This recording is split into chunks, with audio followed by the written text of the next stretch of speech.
تو ام المومنین سیدہ عائشہ صدیقہ رضی اللہ تعالیٰ عنہ جب یہ فرماتی ہیں تصدق الحدیث کے آقا صلی اللہ علیہ وسلم، آپ تو ظاہر و باطن میں سراپا سچائی ہیں، سراپا سچائی ہیں، تو یہ محض ایک تعریف نہیں ہے بولنے کی، بلکہ ایک اٹل سائنسی، سماجی، ذہنی، نفسیاتی حقیقت کا بیان ہے کہ آپ ہمہ وقت ظاہر و باطن میں سچائی کی حالت پہ ہیں، اصل فطرت کی حالت پہ ہیں، پرسکون حالت میں ہیں، آپ کے دماغ پر بوجھ نہیں، ضمیر پر بوجھ نہیں، چونکہ جھوٹ کی آلودگی نہیں، اس لیے طبیعت میں تناؤ نہیں ہے، اس لیے آپ راحت پر ہیں، اللہ آپ کو راحت پر رکھے گا، اور جس میں نفسیاتی دباؤ نہ ہو اس شخص کے شکست کھانے کے چانس کم ہوتے ہیں۔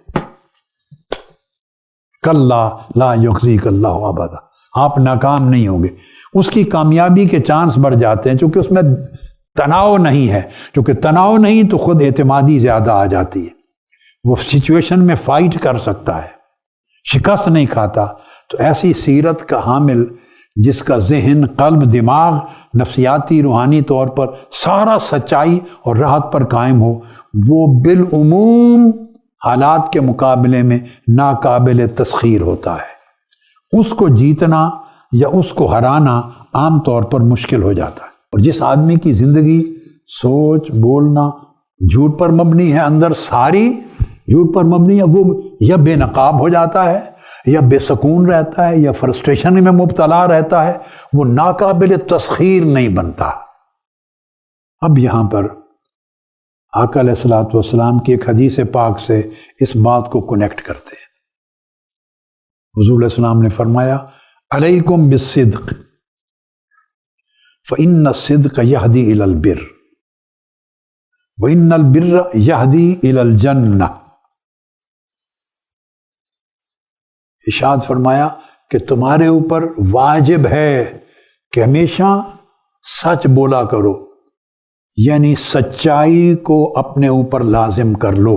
سچائی کو میں وسیع معنی میں لے رہا ہوں اس ترجمے میں، سچائی کا پیکر بنو، ظاہر و باطن، اندر باہر، ذہنی، دماغی طور پر، زبانی طور پر، لسانی طور پر، قلبی طور پر، فکری طور پر، نفسیاتی طور پر، عملی طور پر، معاملات میں، برتاؤ میں، ڈیلنگ میں، سوچ میں، خواہشات میں، زندگی کے ہر پہلو میں سچائی کے پیکر بنو، سچائی، تاکہ تمہارے اندر تضاد نہ رہے۔ جب سچائی کی بات کرتے ہیں تو سمجھیں تضاد کو رفع کرنا ہے، اندر کے تضاد کو دور کرنا ہے۔ فرمایا سچائی کو اپنے اوپر لازم کرو، اگر سچائی کو لازم کر لو گے تو سچائی تمہیں نیکی کی طرف لے جائے گی، اور نیکی تمہیں جنت کی طرف لے جائے گی۔ اور آقا علیہ السلام نے فرمایا وَمَا يَزَالُ الرَّجُلُ يَصْدُقُ وَيَتَحَرَّى الصِّدْقَ حَتَّى يُكْتَبَ عِندَ اللَّهِ صِدِّيقًا۔ اور جو شخص ظاہر و باطن میں ہمیشہ سچائی کا پیکر رہتا ہے تو سچائی اسے نیکی کی طرف لے جاتی ہے، یعنی اسے نیکی کا پیکر بنا دیتی ہے، اور وہ نیکی کا پیکر بن کے سیدھا جنت کے دروازے کھل جاتے ہیں، وہ جنت جاتا ہے۔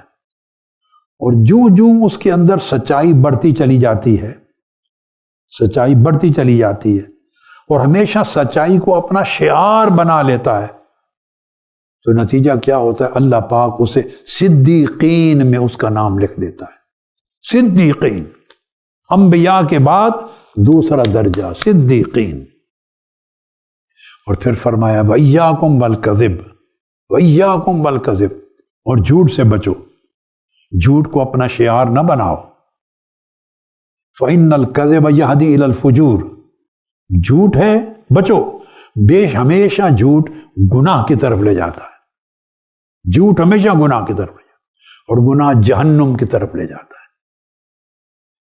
اور جب آدمی ہمیشہ جھوٹ بولتا ہے، جھوٹ کرتا ہے، جھوٹ سوچتا ہے، جھوٹ کو اپنا شعار بنائے رکھتا ہے، تو رفتہ رفتہ اللہ اسے کذاب لوگوں کی فہرست میں لکھ دیتا ہے۔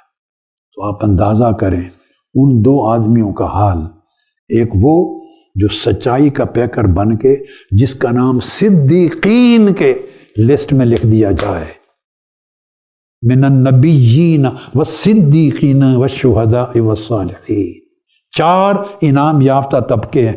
انبیاء کے بعد متصل صدیقین ہیں، یہ اولیاء کا بلند ترین رتبہ ہے۔ اور صدیقین کون ہیں؟ جو ظاہر و باطن میں سچائی کے پیکر ہوتے ہیں۔ اور اس کے بعد شہداء، اولیاء اور صالحین ہیں عام درجے میں۔ اور وہ شخص جو جھوٹ کو اپنا شعار بنا لے زندگی کا، اپنے فکر میں، اپنی سوچ میں، زبان میں، عمل میں، فعل میں، کردار میں، رویے میں جھوٹ کو اپنا شعار بنا لے، تو وہ فسق و فجور گناہ کی طرف جائے، وہ اسے جہنم میں لے جائے، اور اللہ کے ہاں کذاب لوگوں میں اس کا نام لکھ دیا جائے۔ یہ کون ہے؟ یہ کذاب ہے، یہ صدیق ہے، یہ کذاب ہے۔ اس طرح کی تقسیم ہوتی ہے۔